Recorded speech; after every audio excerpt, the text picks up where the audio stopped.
Poljoprivredno gazdinstvo porodice Stojanović u Misači, originalnog imena Rođak sa sela, jedinstven je primer tradicionalnog pristupa proizvodnji hrane i kao takvo deo takozvanog slow food koncepta koji predstavlja suprotnost široko rasprostranjenoj brzoj hrani. Mladi bračni par Milena i Uroš Stojanović pre 5 godina su sa 2 ćerke iz Beograda došli u Misaču i započeli proizvodnju kobasica, slanine i suvog mesa, ali i po receptima iz vremena kada je hrana bila kvalitetnija, bez veštačkih dodataka. Na seminaru posvećenom slow food konceptu, koji je održan u Italijanskom institutu za kulturu, imali su priliku da od istaknutih domaćih i italijanskih poljoprivrednih stručnjaka čuju korisne informacije o kvalitetu i održivosti hrane kroz spajanje tradicije i inovacija. Apsolutno se uklapa u koncept slow fooda, jer mi smo na selo i otišli baš iz razloga da bi se posvetili svoje porodice. To je prvi osnovni, ajde da kažemo ne baš jedini, ali prvi osnovni razlog u čega smo otišli na selo, da bi bili porodično zajedno, da bi mogli svi zajedno da uživamo u našem druženju, da bi mogli da stvorimo našu porodicu. I onda smo samim tim pokrenuli tu proizvodnju sa idejom da to bude porodična proizvodnja, da to bude dostupno i drugim ljudima da mogu da koriste naše proizvode koje bi iz naše proizvodnje izašli. Šta je to tačno što vi proizvodite na vašem poljoprivrednom gazdinstvu? Pa mi proizvodimo kobasice koje su potpuno prirodne. Znači, radimo to onako kako su nekada radili naši preci, kako su nekada radile naše deke. Trudimo se da proizvodnja bude potpuno ispoštovana u smislu svih koraka koji prate samu proizvodnju hrane. I baš u skladu sa ovim događajem, kada smo i pričali o održivosti hrane i u stvari o konceptu zdrave hrane, nama je to bio i prvenstveni cilj da ljudima ponudimo proizvode koji su maksimalno bezbedni, koji su ispravni, koji su izašli iz higijenski ispravnog objekta. I još jedna stvar koja će isto biti u konceptu svega ovoga, to je da s proleća planiramo da na našem imanju možemo da ugostimo ljude koji će tu moći da dođu i koji će moći da upravo i jedu proizvode koji su sa sela. Znači, naše proizvode koje mi proizvedemo, planiramo i da se povežemo sa drugim proizvođačima domaćih proizvoda, tako da imate potpuno jednu domaću hranu i jednu domaću atmosferu kod nas na imanju. Dakle, možemo reći da svoju delatnost proširujete i na oblast turizma, ali evo da nam objasnite malo šta znači tačno ta stara receptura, a čuli smo ovde da i koristite i savremene tehnologije u proizvodnji. Pa, stara receptura, to je vrlo prosto. Bazirate se na nekim začinima, odnosno tim proizvodima koji se nalazi, odnosno koji se dobijaju u Srbiji ovde. Znači, neka paprika koja je proizvedena u Srbiji, beli luk koji je odavde.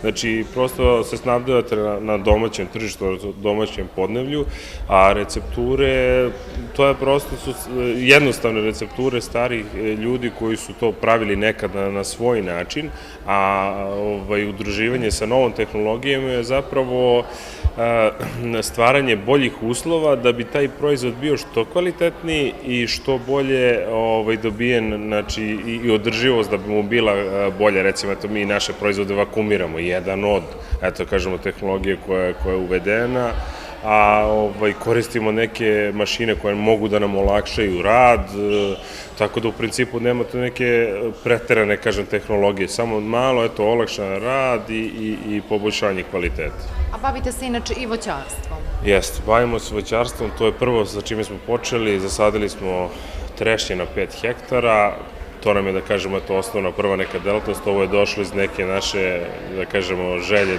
da napravimo dodatno neko, da kažemo, obezbeđenje tog našeg otvorenog neba. Kako plasirate svoje proizvode i da li su oni pronašli put do krajnjih potrošača? Pa, uglavnom jesu. Mi smo za sada zadovoljni kako se sve to razvija. Svakim danom imamo više potrošača, više kupaca naših proizvoda. Ono što je nama najvažnije i najbitnije, to je da nam ljudi dolaze uglavnom preporukom, jer to nam je bio cilj od samog starta. Zato je, da kažem, malo duži put, ali svakako sigurniji, jer nemate bolju reklamu nego kada neko ko je probao proizvod pohvali da je on dobar i da je vredan, kako se zove, kupovine. 5 godina ste u ovom poslu, koliko vam znači učešće na ovakvim seminarima? Pa ovo nam je zapravo prvo to učešće na ovakvom seminaru i mislim da će dosta da nam znači, jer potpuno se uklapamo u taj koncept slow fooda, jer je porodica i tradicija nešto što je nama osnovno i prvo.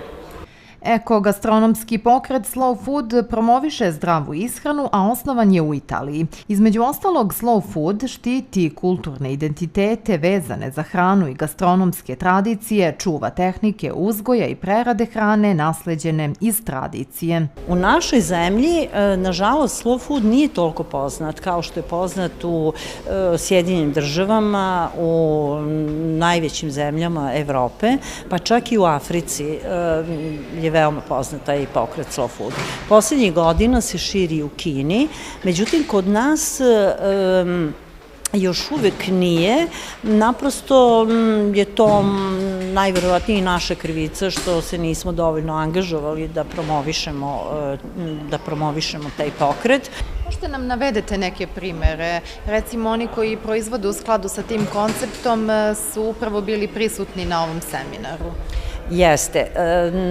Slow Food podržava i regenerativnu poljoprivredu, o kojoj je bilo reči na ovom seminaru, podržava cirkularnu poljoprivredu ili kao što se u nekim zemljama zove miroljubiva poljoprivreda, pa su tu bili prisutni i bila je prisutna porodica Stojanović iz sela Misača kod Aranđelovca, koji su odličan primer jedne gradske porodice koja se, mogu da kažem, osmelila da započne život na selu i da svima nama koji smo njihovi prijatelji, poznanici, saradnici, a koji nemamo nikoga na selu, postanu zaista autentični rođaci sa sela.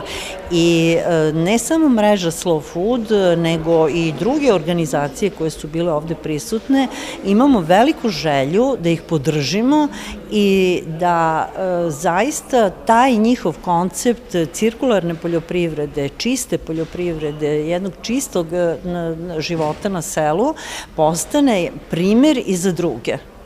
Na seminaru koji je organizovan u okviru programa Nedelja italijanske kuhinje u svetu učestvovali su i predstavnici Instituta Biosens, javne naučno-istraživačke ustanove koja se fokusira na razvoj digitalnih tehnologija i njihovu primenu u poljoprivredi.